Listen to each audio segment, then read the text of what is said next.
contrast heavily with Rose McGowan's appearance as Cherry Darling in Planet Terror. So they wanted her to be the opposite of what she was in Planet Terror. Let's see here. Posters and DVD cover feature a 1967 Chevrolet Camaro, though this car never actually appears in the movie. So interesting to note. When Kim, Zoe, and Abby are in the Challenger ready to go on their test drive, they pull up by Lee and Kim. Lee and Kim says, "Hey, good looking, we'll be back to pick you up later." This was a line in a commercial for a cheesy Ronco product, Mr. Microphone, in the 70s. It was used again in a 1990s episode of The Simpsons. The front plate on Stuntman Mike's 70 Nova has the same characters as the 68 Fastback Mustang driven by Steve McQueen in Bullet from 1968 as a Texas plate rather than a California one. The wheels on the Stuntman Mike's 69 Charger are the same American racing vectors used in the General Lee and the Dukes of Hazzard, also a 69 Charger. At the beginning, Vanessa Fiorito's character is drinking from a soda cup. The restaurant on the cup is the same Mexican restaurant, Acuna Boys, that is advertised during the transition between Planet Terror and Death Proof in the original Grindhouse. The Acuna Boys are also mentioned in Kill Bill Volume 2, said to be a gang made up of the children of Esteban Viejo's prostitutes. The yellow Mustang from the second segment is labeled Little Pussy Wagon, a reference to the Pussy Wagon in Kill Bill Volume 1, which is stolen by the bride from Buck, who had just let Jasper, the same character who sells the white Dodge in this film, molest her. Let me just say, I saw Kill Bill Volume 2 a couple times with a couple of different chicks. It might have been the first Kill Bill. I can't really remember. I just know I saw it with a couple of different chicks at the theaters. Worth it. In the end scenes credit under special thanks, Amy the Jukebox, it's the first listed.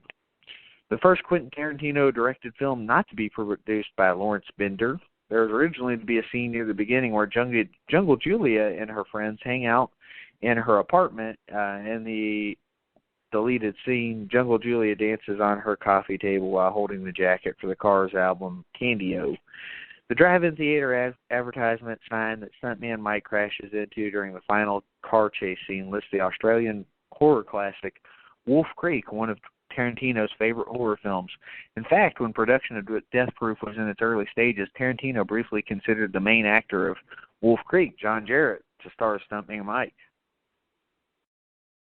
The opening production company logo used is from Dimension Pictures, which was a theatrical distributor of Grindhouse and exploitation films of the 1970s. Dimension Pictures is not associated with Dimension Films, however, which actually distributed Death Proof.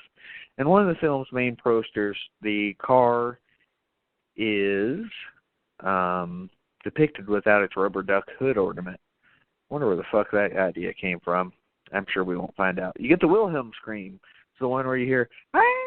It's the fucking ridiculous scream that I always think of Star Wars and maybe Indiana Jones most for. It's when Stuntman Mike crashes his car into the first group of girls. Head-on collision. When I watched it earlier today, I actually picked up on that. Wouldn't have caught it otherwise. At one point, Sheriff McGraw refers to Stuntman Mike as Frankenstein. This may have been a reference to the Roger Corman film Death Race 2000 from 1975, where the protagonist, a race car driver named Frankenstein, was played by David Carradine, who also starred in Quentin Tarantino's Kill Bill films, as you well know. Rest in peace, fucking David Carradine. You were awesome, especially in the Kill Bill films. Australian actor John Jarrett, back to him, was nearly selected to play Stuntman Mike until, of course, Tarantino decided on Kurt Russell. Chosen by Le Cahiers du Cinema as one of the 10 best pictures of 2007, tied with Inland Empire and Still Life. In Mexico, this film was exhibited in its original unrated version in cinemas. It's always interesting to think about what they do with movies in other countries. The director quotes Cecil Evans, mentioned by Rosario Dawson in the car, refers to Cecil D. Evans, who is the transportation coordinator for Death Proof and Planet Terror, and frequently is used by Robert Rodriguez. This is actually the second film that Kurt Russell and Mary Elizabeth Winstead have appeared in together. The first was Sky High, but they don't actually share any scenes in the film. Another interesting connection here, too. We've already talked about these two films in 2014. You can go travinvickhorror.wordpress.com, go to 2014 archives for these.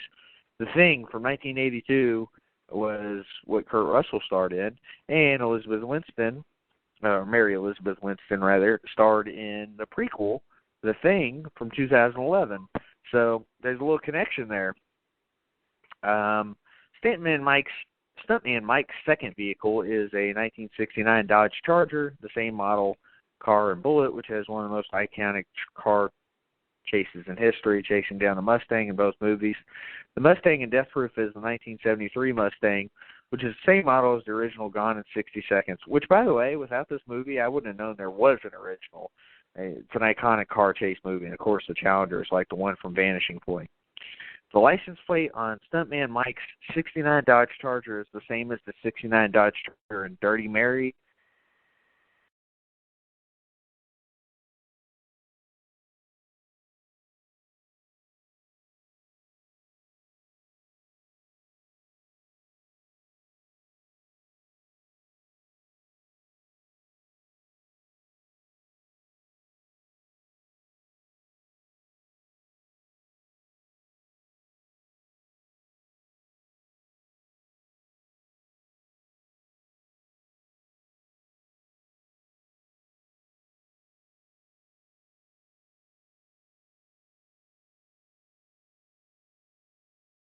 Sorry about that, y'all. Anyway, okay, back to this. Sorry about that, y'all. Back to this. The sheriff and his number one son discussing the crash while walking down the half of the hospital in Death Proof are the same two, sheriff and number one son in Kill Bill, that go to the church massacre and find Uma Thurman's character still alive. The song playing while Jungle Julia takes a mystery character is the theme song from the movie Blowout. Let's see. This was Tarantino's first film since Reservoir Dogs to not be at least nominated for a major award. Let's see. Which is crazy. That means Oscar, Golden Globe, etc. Rosario Dawson and Tracy Thoms worked together previously in the movie Rent, which I could give a shit less about. You get the director trademark of Tarantino with the long take in the scene, the second half of the film where the four women are talking in a diner. The shot is held for 8 minutes and 7 seconds. Tarantino, one of the characters asked for Red Apple cigarettes, a fictional brand which appears in most of Tarantino's movies. Stuntman Mike asked Julie about having a billboard near the Kahuna Burger. What's up, Vic? He's back. He'll be here in a second. Just waiting for him to get through the whole call process. What up, my nigga? No, what's up, man? What's up? Oh, it's gone about an hour without you. My bad. Fucking work got crazy, and yeah. I got cut off, and I sat there, and I had to call back. It was fucked up. For real? I was grumpy as hell about it. I had to call back in. This will sound interesting on replay. That sucks. All right, so I guess I'm done with my trivia now. Everybody else can go to imdb.com for the rest of it. I got through most of it, so you got to give me props on that. Vic, did you even get to watch the movie? During this time, sorry. Audio will be muted. Do what? I assume you're putting me on Bluetooth right now. I'm attempting to, yeah. Did you even get to watch this movie heading in today?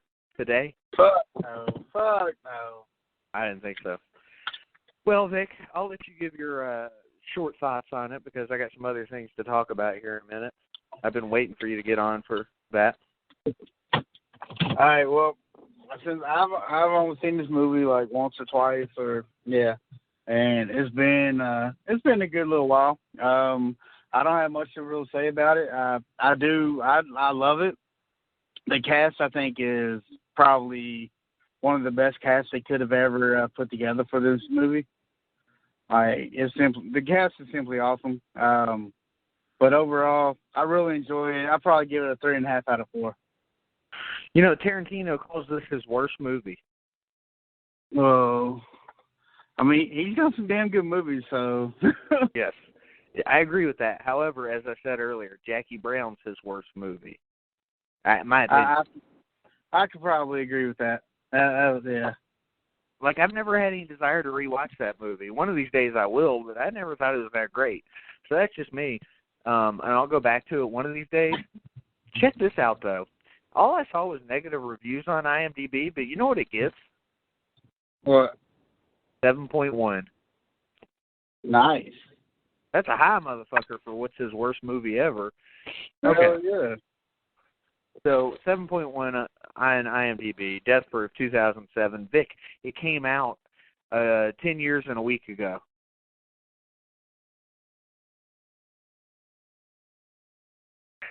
You still there, sir? Yeah, sorry. Bluetooth finally kicked in, so I heard it came out, but I didn't hear what you said after that. This movie came out 10 years and a week ago. Man, it's already been 10 years? Yeah, what's funny is that we were so on top of it, you know? Yeah, that's pretty wild. Did you know that before you decided this? Nope, I just was homaging the drive-in, remember? From 1933, today's the anniversary of it. Yeah, we were going to do a double feature, a creature feature. Yeah, you just didn't have time for Planet Terror, but we'll get back to that. Maybe we'll do it next year around this time. Yeah. I didn't have time for shit. Well, let me just say, I agree with you. The cast is amazing. The fucking gore in this movie, the part where Kurt Russell runs... Well, okay, first of all, the part with him and Rose McGowan where he fucking smashes her face in the car where she's sitting in the passenger seat, it's awesome. Yeah. And his dialogue's awesome. You really have to be sitting in the driver's seat to get the benefit of, the Death Proof. And then he fucking smashes her face in. It's awesome. Well, when he drives his car into the first set of chicks' car, it is brutal. And again, I said it was so brutal that they played it repeatedly. It's as good as anything you'll see in any slasher, my opinion. Yeah, I'd agree with that. And that goes back to Earl McGraw, too. Like the sheriff in the hospital, it says he killed those girls. He may not have killed them with a knife or a gun, but he killed them just the same. It just makes me think, just because he's using a car doesn't make this any less of a horror movie. Or in its own way, a slasher, It's a slasher, just with the car as his weapon, you know what I'm saying? Right. And he does. He uses it to its full extent with a weapon. And the fact that they show replays of every single girl and their death, and it's fucking brutal, is just awesome to me. Now, that being said, there are some drawbacks. We get all these hot chicks, right? But we get no titties. We do get an awesome hot dance scene from a Latina chick who is pretty cute except for her face, but her lips are awesome. Yeah. But Mary Elizabeth Winstead's in it in a cheerleading outfit, but we couldn't get, a little bit of ass or something from her. My God. Anyway, but no, this movie, it's good shit. I wish we could have got some titties. I wish we could have got even more kills, but this is a Tarantino movie. It's its own animal. So while I actually think this is better than, what is it, the Hateful Eight? I think it's better than the Hateful Eight.